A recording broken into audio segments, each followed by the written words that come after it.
D'abord, réaction politique. Yannick Jadot, je vous présentais tout à l'heure en début d'émission. Est-ce que c'est la bonne ligne selon vous? On ne va pas faire la guerre à la Russie. On le sait depuis le début. La France, notamment, est un pays doté de l'arme nucléaire. La Russie aussi, on ne va pas faire la guerre avec des pays dotés de l'arme nucléaire. Donc à partir du moment où on ne fait pas la guerre, il faut faire tout le reste. Faire tout le reste, c'est évidemment, on le sait, le régime de sanctions. On reste parfois un peu dubitatif sur la volonté, la détermination des États d'aller vraiment chercher les oligarques russes, leur patrimoine, leur compte en banque, parce que finalement, on a l'impression qu'ils restent assez tranquilles, ces oligarques. Et puis, c'est la question aujourd'hui de l'embargo sur le gaz et le pétrole. Vous savez, on va en reparler. On va détailler ça parce que là, vraiment, c'est un combat dans lequel vous êtes en pointe. Bien sûr. Mais d'abord, le panorama général. Cette déclaration de Joe Biden qui a beaucoup frappé, elle a beaucoup excité les complotistes notamment parce qu'il parle de nouvel ordre mondial. On va la lire en détail et on va entendre d'autres déclarations sonores de Joe Biden. Mais Joe Biden qui dit c'est le moment où les choses changent. Il va y avoir un nouvel ordre mondial et nous devons le diriger et nous devons unir le reste du monde libre. Pour vous, l'écologiste, est-ce que c'est une bonne chose que les Américains comme ça reprennent l'idée d'être les gendarmes du monde? C'est pas totalement ce qu'il dit. Il dit pas nous allons être les gendarmes du monde. Ce qu'il dit, c'est qu'il y a un nouvel ordre mondial. Oui, il y a un nouvel ordre mondial aujourd'hui. On voit les velléités d'impérialisme de la Chine, de la Russie. Les Ukrainiennes et les Ukrainiens en sont les premières victimes. Et c'est un ordre qui, à la fois, est un capitalisme extrêmement prédateur. La dictature, on voit comment la Russie et la Chine interviennent en Afrique pour offrir, au fond, aux gouvernements qui ne souhaitent plus la démocratie, l'idée qu'on peut à la fois faire beaucoup d'argent, être corrompu, et ne pas appliquer des règles démocratiques. Est-ce que ça veut dire, Yannick Jadot, qu'on doit choisir son camp et effectivement se mettre sous le parapluie américain? Non, il n'y a plus le parapluie américain. Bah si, pour l'instant, oui. Je veux dire, aujourd'hui, en Europe, on sait qu'il n'y a plus le parapluie américain. Mais ce qui est certain, c'est que ce nouvel ordre économique mondial, il se construit très largement sur l'accaparement des ressources. Ces pays veulent, ou beaucoup de pays, sont dans le déni du dérèglement climatique et de l'effondrement de la biodiversité. Beaucoup de stratégies d'impérialisme aujourd'hui se construisent sur comment mettre la main sur les réserves alimentaires, sur les réserves énergétiques, sur les réserves des matériaux précieux, des terres rares. Yannick Jadot, et donc ça, c'est l'écologie. Parce que l'écologie est au cœur. On va y revenir, mais parlons très précisément de votre proposition, parce que là, on est vraiment dans la crise. Vous dites qu'il faut fermer le robinet d'argent qui arrive à la Russie grâce au pétrole et au gaz. Et vous aviez accusé Total même d'être complice de crimes de guerre. Total dépose plainte contre vous pour diffamation. Alors vous l'avez déjà dit, vous confirmez que vous maintenez intégralement? Bien sûr, c'est l'article 25 de la Cour pénale internationale. À partir du moment où vous avez connaissance des faits, à partir du moment où vous êtes en partenariat avec des groupes dont on sait qu'ils sont très proches de Poutine, avec des oligarques. Ils ne sont pas établis, les faits. Avec des oligarques. Il y a une forte présomption, mais on ne peut pas dire que pour l'instant, il y a une Cour pénale internationale qui établit des faits de crimes de guerre. Écoutez, quand on bombarde un hôpital pédiatrique, je ne sais pas comment ça s'appelle. Vous n'êtes pas la Cour pénale internationale, ce n'est pas vous qui pouvez le dire. Mais je considère qu'aujourd'hui, à partir du moment où Total travaille avec des partenaires qui participent de cet effort de guerre, avec des oligarques qui sont sous sanctions internationales. Timchenko, aujourd'hui, qui paraît-il a d'immenses propriétés dans notre pays. Je n'ai pas vu ces biens saisis. Et donc, effectivement, je considère que Total a la responsabilité de quitter la Russie. Mais ne nous trompons pas. Regardez en détail la réponse de Total, les propos de son PDG, Patrick Pouyanné, qui dit « Monsieur Jadot passe son temps à dire du mal de mon entreprise, ça le fait baisser dans les sondages, il ferait mieux de s'occuper de sa campagne et d'arrêter de nous insulter. » Le berger à la bergère, que dit le berger? Non, c'est pas le berger à la bergère, je suis désolé. Monsieur Pouyanné est en colère parce qu'il défend ses actionnaires, parce qu'il défend les 14 milliards d'euros de bénéfices qu'a fait Total cette année, sur le dos des automobilistes, sur le dos du climat et sur le dos des droits humains. Ce n'est que Monsieur Pouyanné, vous savez, j'en ai un peu assez que dans ce pays, les lobbies entendent faire de la politique. Ça suffit, ça fait des années qu'effectivement Total décide de la politique énergétique de la France. Total, c'est un groupe privé. C'est un groupe français. C'est un groupe qui a construit. Qu'est-ce que vous sous-entendez? Pardon, quand vous dites ça, mais ça vous fait rendez la politique compte de la France. Mais bien sûr. Sous-entendez? Mais regardez, on a en permanence la collusion et les conflits d'intérêts. L'ancien conseiller économique, énergie de François Hollande, qui est chez Total, le principal conseiller spécial de Jean-Yves Le Drian au ministère des Affaires étrangères et au ministère des Armées, qui aujourd'hui est directeur des affaires publiques de Total. Vous voulez dire qu'ils arrosent? Mais ce que je veux dire, c'est qu'aujourd'hui, Total a pris une place dans les politiques publiques, mais depuis tant d'années. Ils ont table ouverte à Bercy, ils ont table ouverte à Matignon, ils ont table ouverte à l'Élysée. Ils méprisent la politique parce qu'ils considèrent qu'ils font la politique à la place des responsables politiques. Eh bien, moi, je mettrai en place. Les réalistes vous diront, ça rapporte beaucoup d'argent et autant que cet argent aux automobilistes aille en France plutôt qu'à d'autres pays. Mais voilà. Et puis on laisse massacrer les Ukrainiennes et les Ukrainiens. Ben oui, parce que comme ça, c'est mieux que ce soit nous qui gagnons de l'argent en Russie. Et puis à ce moment-là, monsieur, on ne fait plus aucune sanction. On laisse les Ukrainiens mourir sous les bombes et on laisse les Russes envahir tous les pays. Parce qu'on fait un peu d'argent. Quitte à être moral, regardez les chiffres de l'armement. La France redevient encore plus haut dans les exportations d'armes. C'est un chiffre extrêmement frappant parce que la France elle est passée maintenant à la 3e place. Elle se trouve après les États-Unis et la Russie. Elle livre des armes en quantité tellement considérable. La Chine est 4e. Derrière la France, c'est le Rafale qui explique en grande partie Mais on a aussi, situation. Vous savez est-ce que c'est un succès d'après vous? Vous savez que malgré les sanctions, on a aussi livré des armes aux Russes, qu'une partie du matériel de visée pour les chars et pour les avions qui permettent de tuer les populations civiles, c'est du matériel français. Ça veut dire, ça ne me fait pas plaisir. Selon vous, il faut diminuer ces exportations? Mais il faut arrêter. Mais c'est la règle internationale. C'est la règle européenne. On ne vend pas des armes à des pays belligérants. On n'est même pas censé vendre des armes à des dictatures. Est-ce qu'à un moment donné, on va remettre des valeurs dans notre fonctionnement? Est-ce qu'on pense sérieusement, et reprenons les déclarations de M. Zelensky, et j'y adhère totalement.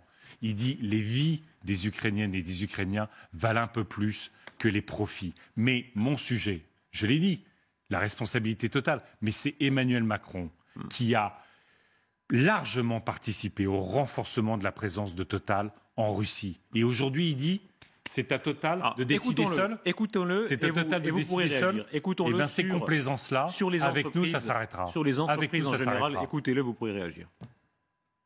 Quand une entreprise, jusqu'on le mesure, décide de tout arrêter en Russie, elle laisse des salariés, elle laisse une emprise qui de toute façon continue à tourner. Est-ce qu'on fait plus souffrir la Russie et ses dirigeants? Je ne suis pas sûr. Je nous pose juste ça sur la table, parce que ça veut dire que ce sont des capitaux russes qui récupèrent cette profitabilité. L'enjeu, c'est d'arrêter d'alimenter le budget russe. Vous savez, la moitié du budget russe, c'est les ventes de gaz et de pétrole. Si nous voulons le cessez-le-feu, si nous voulons mettre fin aux atrocités, si nous voulons forcer Poutine à retirer ses chars d'Ukraine, il faut arrêter d'alimenter le budget russe. Est-ce que c'est si sûr que ça, Yannick Jadot? L'Iran est sous sanction depuis tant d'années. L'Iran n'a pas cédé. Au contraire, ça a souvent soudé les populations. Vous le savez bien, les sanctions, ça a été le cas pour l'Irak. On a, dans le cas de la Russie, un régime très fort, très autoritaire. Sauf et que vous savez très bien qu'il y aura une force de résistance. Ce régime, il ne fonctionne pas sur une idéologie partagée. Le nationalisme réunit sans doute une grande partie des Russes. Mais tous ceux qui sont autour de Vladimir Poutine, tous ceux qui sont autour de Vladimir Poutine sont des oligarques corrompus qui vivent des ventes de gaz et de pétrole et qui veulent surtout qu'eux et leurs familles vivent en dehors de la Russie. Jusqu'où aller, pardon, il y a d'autres maisons. Rien n'est sûr, mais ce qui est dans l'alimentaire, par exemple, une multinationale comme Nestlé dit on continue à vendre en tout cas de l'aliment pour les enfants, de l'aliment pour les animaux. Est-ce qu'il faut arrêter ça? Ça ne touche pas exactement les mêmes cercles du régime de Poutine. Aujourd'hui, c'est le gaz et le pétrole qui sont les carburants des atrocités perpétrées en Ukraine. Moi, je veux que ça cesse, je veux que la paix arrive. Mais ma conviction, c'est que l'Union européenne, notamment, qui, oui, est dépendante du gaz russe aujourd'hui et du pétrole russe, l'Union européenne, d'ici l'hiver prochain, l'enjeu, c'est de réduire de 10 à 15% notre consommation de gaz venant de Russie. Vœu pieux, pardon, les Allemands qui jusqu'à présent, et c'est d'ailleurs vos amis écologistes qui sont là, vos amis écologistes. C'est nous qui dirigeons l'Allemagne depuis 20 ans pas, mais eux-mêmes. C'est nous qui dirigeons l'Allemagne depuis 20 ans. Le gaz leur est essentiel. C'est le mot qu'ils utilisent. Pourquoi la France devrait se priver de liens économiques pendant que l'Allemagne continue à se goberger de pétrole russe? C'est pour ça que je vous dis qu'il nous faut agir en tant qu'Union européenne, avoir un acheteur unique de gaz européen, y compris pour trouver d'autres fournisseurs, créer la solidarité au sein de l'Union européenne dans cette période-là et trouver toutes les alternatives au gaz. C'est quoi les alternatives au gaz? Le gaz qui part pour l'électricité, qui sert à faire de l'électricité, on peut d'ici l'hiver prochain installer ce qu'il faut en énergie renouvelable pour compenser. Il faut économiser. Ce qui se joue en Ukraine, c'est la paix, c'est la sécurité de toute l'Europe. C'est la démocratie de toute l'Europe qui s'y joue. C'est pour ça qu'il faut prendre les mesures adéquates. Mais vous savez, les écologistes, en Allemagne, ils ont porté les énergies renouvelables à la moitié de leur électricité. C'est pas assez, mais c'est le seul chemin. Les énergies renouvelables sont les énergies de paix et de sécurité. La crise, plus généralement, est-ce qu'on assiste à la fin du pacifisme? Votre mouvement, normalement, était un des mouvements où il y avait le plus de pacifisme. Or, aujourd'hui, dites-moi si je me trompe, la dissuasion nucléaire, vous n'êtes pas contre? Il faut pas, on désarmera pas unilatéralement. En revanche, on a un problème de prolifération nucléaire dans le monde. Il faudra prendre des initiatives multilatérales. Mais la bombe nucléaire française, telle qu'elle existe, il faut la maintenir? Aujourd'hui, la France, oui, je ne défends pas un désarmement unilatéral de la France. Mais vous savez, on me dit parfois, y compris en ce moment, vous êtes un va-t-en-guerre, parce que je propose d'armer la résistance ukrainienne. Les va-t-en-guerre, c'est ceux qui ont validé les bombardements des populations civiles en Syrie, en disant que Poutine allait régler le problème. C'est ceux qui ont validé l'annexion de la Crimée. C'est ceux qui, à chaque fois, ont validé les actes de guerre. Pourquoi est-ce qu'ils l'ont fait, selon vous, s'il faut analyser les certaines séductions qu'il y a eu pour Vladimir Poutine chez Jean-Luc Mélenchon notamment? La raison profonde, quelle est-elle? Il y a une forme de fascination pour ce type de régime, incontestablement. Il y a une sorte de regard de la guerre froide et d'un anti-américanisme qui, au fond, déteint ou empêche, abîme sa lucidité sur des dictatures qui sont simplement fréquentables parce qu'elles seraient anti-américaines. Et puis, il y a cette idée, et il ne l'a jamais caché, que l'Ukraine n'a pas vocation à exister, qu'elle doit revenir dans le giron de la Russie. Eh bien, moi, je défendrai la démocratie, les libertés, et j'espère que nous soutiendrons les Ukrainiens. Regardons notre rolling du jour. Jean-Luc Mélenchon, si on vous suit, s'est trompé dans ce domaine-là, mais ça ne lui coûte pas pour l'instant. Au contraire, on voit un Jean-Luc Mélenchon à 14%, vous êtes à 4,5%. Est-ce qu'il faut reconnaître qu'il est bon dans cette campagne? Et en fait, je vais être pour la guerre, je vais être pour les... Non, mais on va faire simple, en fait. C'est pas le seul sujet de la campagne. Non, mais on va faire simple. C'est pas le seul sujet. Je vous dis pas ça. Je vous demande simplement si on va faire simple, donc en fait... Mais est-ce que Jean-Luc Mélenchon fait une bonne campagne? D'accord. Moi, ça fait 30 ans que je me bats pour l'écologie. C'est mon combat depuis 30 ans. Et prétendre être écologiste et défendre Total aujourd'hui, je m'interroge.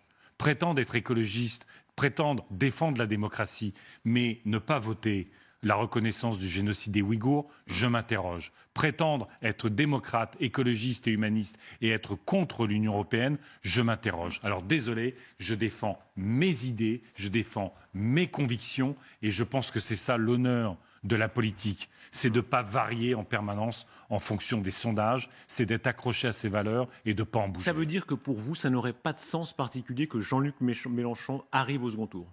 Mais moi, mon sujet... On a 10 jours. Est-ce qu'à un moment donné... il a plus de chances que vous, pardon. D'accord, mais ça, c'est les sondages. Vous savez, si on avait écouté les sondages, j'aurais fait la moitié du score que j'ai fait aux européennes et on n'aurait pas gagné une seule ville dans notre pays. Yannick Donc, Jadot, les sondages, on les met un peu de côté, si vous voulez bien. Là, vous me parlez du second tour. Yannick Jadot, vous me parlez du second tour. Oui. On a une campagne qui est, reconnaissons-le, qui est un peu écrasée par l'actualité. Ah oui. On a eu le Covid, on a un président qui n'a pas le courage de débattre, et on a la guerre en Ukraine. Mais vous êtes là, vous faites campagne là. Oui, je fais campagne. Mais est-ce qu'on peut déjà s'intéresser au premier tour avant de s'intéresser au deuxième? Est-ce que dans cette campagne un peu compliquée, on peut quand même faire campagne pour le premier tour avant d'être interrogé sur le deuxième? Yannick Jadot, le poids de l'histoire, quand on regarde les candidatures précédentes, c'est quand même terrible pour votre mouvement. Pardon, c'est vrai que vous avez fait très bons résultats aux européennes, vous avez gagné beaucoup de villes, mais les Français et l'écologie, là on ne parle même plus du premier tour, on parle vraiment de l'histoire. On peut rappeler les candidats. Vous souvenez de mémoire, il y avait qui? 2002, c'est Noël Mamère. Ouais.